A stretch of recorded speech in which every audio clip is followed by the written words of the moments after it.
Hi guys, I'm Mike. And I'm Stephen. And this is Indy Fanatics, your home for IndyCar content with weekly podcasts and feature videos.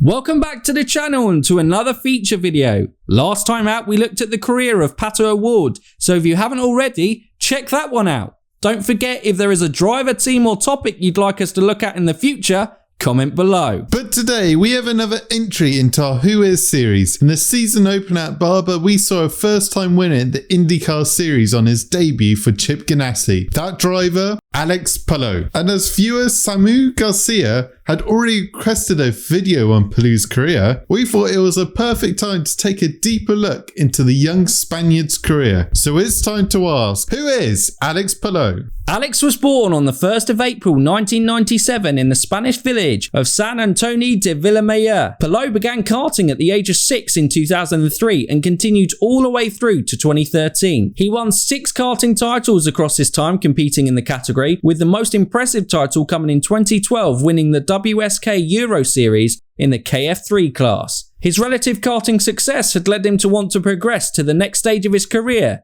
and that was in single-seaters. Yes, and that first step into open-wheel racing for Alex will come in the form of the Euro Formula Open Series. He joined up with Spanish team Campos Racing. Alex had a fantastic start to his season, winning the opening race at the Nürburgring. He'd win another in the middle of the season at race 2 in Hungary, and won at the last race of the season at the Circuit de Catalunya. This led him to finishing 3rd in the championship after finishing on the podium a further 8 times, 6 of them with second place finishes and just 1 point shy of second place. A great rookie season saw Campos take Alex to the GP3 series for 2015. He would have a solid return with 6 top 10 finishes, including victory at the last race at Abu Dhabi. Campos weren't the strongest team in the championship, and he didn't have the strongest full-time teammate, but to put some perspective on things, Alex finished 10th in the standings, and teammate Zaid Ashkanani finished 24th and last out of the full-time entries. In 2016, he would retain his seat with Campos in GP3, but would go winless this year, with a best finish of 2nd at Silverstone sprint race and finishing 15th in the overall standings. Budget issues were becoming an issue with Alex, and he could not compete in a full-time season in F2, so he headed to Japan to compete in their Formula 3 series. The championship was dominated by champion Takaboshi and runner-up Soboi, who collected 16 out of the possible 20 wins between them. Alex, however,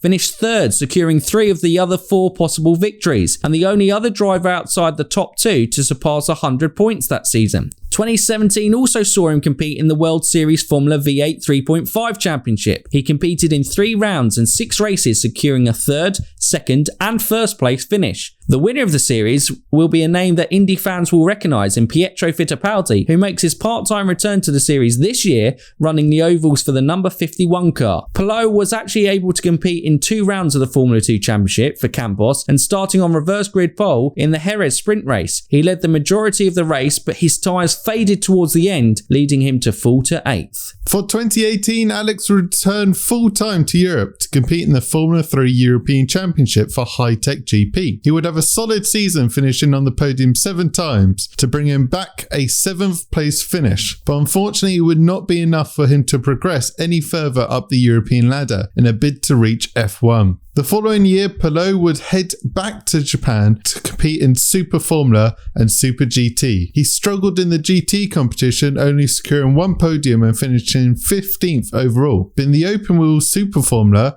Alex would really shine. He would win 1 race at Fuji and have 3 other top 10 finishes to finish 3rd in the series and the highest placed rookie. A very impressive performance, considering there is usually quite a depth of experience in the series, mixed in with young drivers trying to cut their teeth in a competitive series. But in 2020, he would come onto the radar of the IndyCar series, as he would be signed up to run the full season with Dale Coyne in partnership with Team Go. It was a baptism of fire for the young Spaniard, who had spent his entire career to date on racetracks and never had a prior experience to driving on ovals. It's no surprise then that his best season result and first podium came in race 1 at Road America, finishing 3rd. He secured another top 10 finish the following day and a 3rd top 10 finish later in the season in race 2 of the Harvest GP. His most impressive oval performance came not in the race, but in qualifying for the Indy 500, making it into the top 9 to make it to pole day, where he would secure his 7th place starting position for the race, finishing 16th overall and the 2nd highest placed rookie behind Rookie of the Year Rinus VeeKay. It was a strong footing for Alex in the series. The fear had been, though,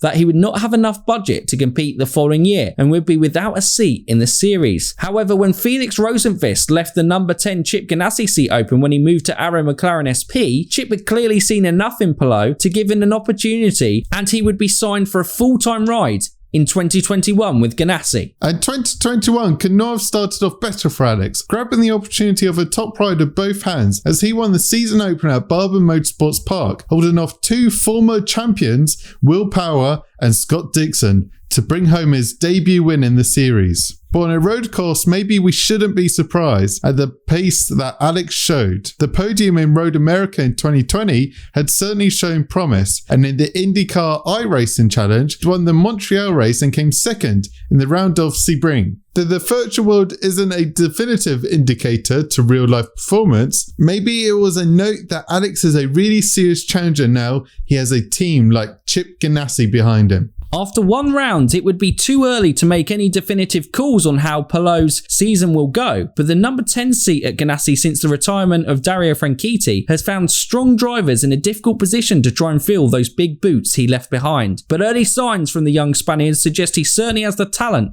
to be able to do so, and his victory last Sunday certainly sent a statement that Alex Palou is ready to compete at the top. But that's it for today's video. We hope you have enjoyed this look into Alex's career, a driver who has shown talent right through his junior career. But like a lot of young talents, budget has restricted opportunities. Well, he doesn't have to worry about that now with Chip Ganassi, and we are excited to see how Alex progresses this season after a strong start. Don't forget, if there's a driver, team or topic you'd like us to look at in the future, comment down below. And if they're new around here or haven't done so already, they can like, subscribe and ding that bell. Ding it! So for now, you Indy fans, keep racing!